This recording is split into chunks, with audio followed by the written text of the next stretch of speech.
So I've had some special musician friends of mine around to, to check out the big noisy room. And the same thing tends to happen. People go, oh, wow. Oh, original low voice. Wow, predecessor to the hi-hat. Oh, the 40s. Oh, are they're Radio Kings. Oh, so cool. Oh, man, that's my new favorite thing ever. You big banana-looking idiot. You steal the show every time. So I owe it to you to finally talk about these. Oh, no. Oh, it's boring time, and it's a big one. Mate, we gotta have some boring time because I just like to set up like the drum kit's place in modern music and why it's looked different over the years before finally settling to something we recognize. Wait, like 1800s, early 1900s, whatnot, this was called like trap sets. Same with this guy, stood for contraption. Like the drum kit came from New Orleans marching bands. Only like the economy wasn't great. You couldn't afford to have 4 drummers, one playing the bass, one playing the cymbals, one playing the snare, and so on. The invention of the bass drum pedal meant that one drummer could steal the job of 3 others. But having cymbals was just like having a cowbell. It was like a little extra fun thing. Mate, 30s, 40s, it was still an absolute ruckus.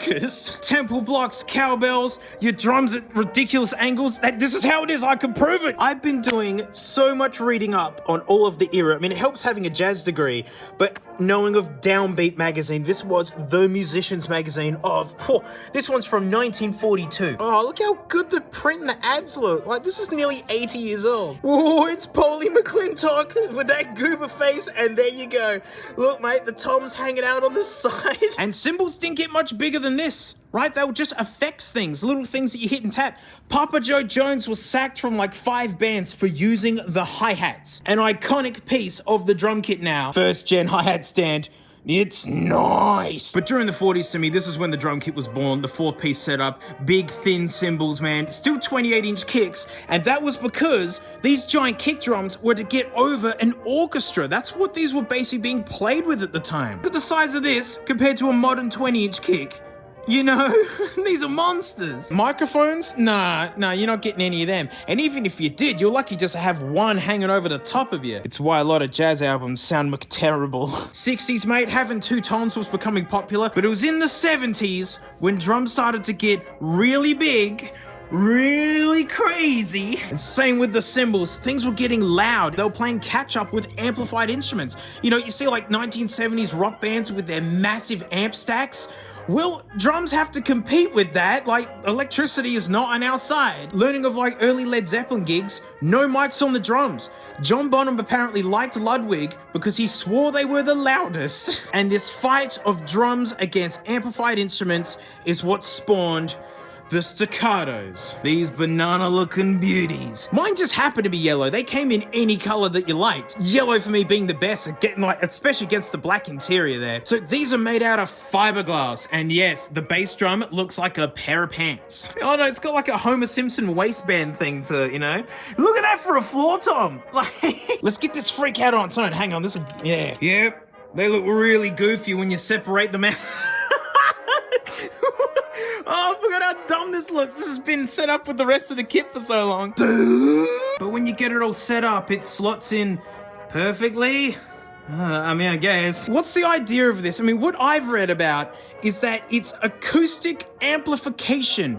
If you're struggling to hear the drums at the gig, what if you fired the sound directly at them? So Staccato says it's a revolutionary drum form using the cadency theory, which is any volume of air projected through a controlled expanding shape will have a great effect on the tonal resonance and distribution. In simple terms, this means like a variety, colorful tone range plus an incredibly loud sound when required. 1977 in merry old England, mate, and that makes sense because some of the hardest hitting bands came out of the UK and England. But my favorite is from October 81, and it's the Staccato Thunderhorns. Yeah! That's such a good name, the Thunderhorns. 70s were nuts, mate. They were wrapping their kits in denim at the time.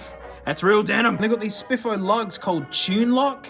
Mine are corroded and are horrible. But I like the idea that, you can make them not move, which is good because that's what happens to professional drums. You hit them hard, they wind out and detune. So that's Yeah, they were thinking about that. I like it. In a June 97 piece, they were talking about like fun kits over the time, and there you can see it mentioned. But also next to North Drums, right? Like, not the only people having the same idea. May 1982 was the first time I saw the advert appear for the North Drums, mate. And I've actually got one. It's up here. Got flames on it, which is so good.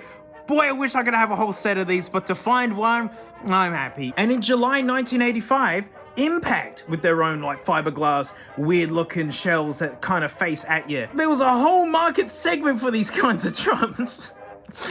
Now for the problem. Mine are effed. So these came from Cashies, which is amazing. I was so glad that they turned up at Cashies Modbury, mate, because like these just won't ship well. You see the cracks? And this guy's local. This has not left this state, I believe. They would not survive overseas shipping, you know, especially with a frickin' courier. So to find these local, awesome. But I think they've had some repairs done. The bearing edges are a mess. I can't get these to not wrinkle and sound decent. I get the Jin Baos in tune, yeah? They're my current streaming drums. I know how to tune up garbage, but there's something up with these. Like, they've been messed with. I mean, they're old. They've been on the planet for a long time. Oh, but they're more of a display piece. Hydraulics were the right choice. And this snare drum it's got... I have put normal heads on. I know hydraulics are funny. Oh, but this, I don't know. Maybe it's stupid wires. Maybe it's gone out around or something, but oh gosh, I just can't seem to get them to work. Oh my gosh, it's so heavy. And that's kind of why I haven't really talked about them, because I know you're just going to be really disappointed when I'm like, yep, and mine are kind of effed and they don't work properly. That's why we're thankful for R. David R. He actually knows how to mic up and like, you know, get a good mix on a drum kit and record it, and you can hear him rip out on them. So I've cut you short there, mate, so definitely go and suss the vid, oi? Respect the original content creator. These are hard drums to get a hold of and to keep alive. I'm still thankful to have them. They're still on display because they are just this really fun appendix. Although appendix, I'm not sure because they're still around. Like Staccato are still kicking. You can even get them made in carbon fiber. And so much of me wants to get a carbon fiber set of them. I couldn't imagine how expensive they'd be. But yeah, I'd hate for you guys to hear these and think that like they're terrible because of this example. But I think there's something what up with them. And the fact that they're still trading and doing stuff, I don't want to spoil that.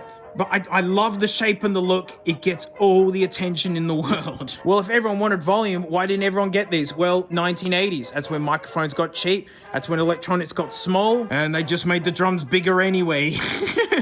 That's what they did in the 80s. But yeah, a fun time where the drums were struggling to be heard in a time where things were just getting so maniacally loud. And nowadays, you can just have a little weenie 20-inch kick, chuck a mic in the front, and smash along with a whole stadium. You know, drums got smaller and built better. And so that's more history lesson, mate. And you know, all smelly with the next one.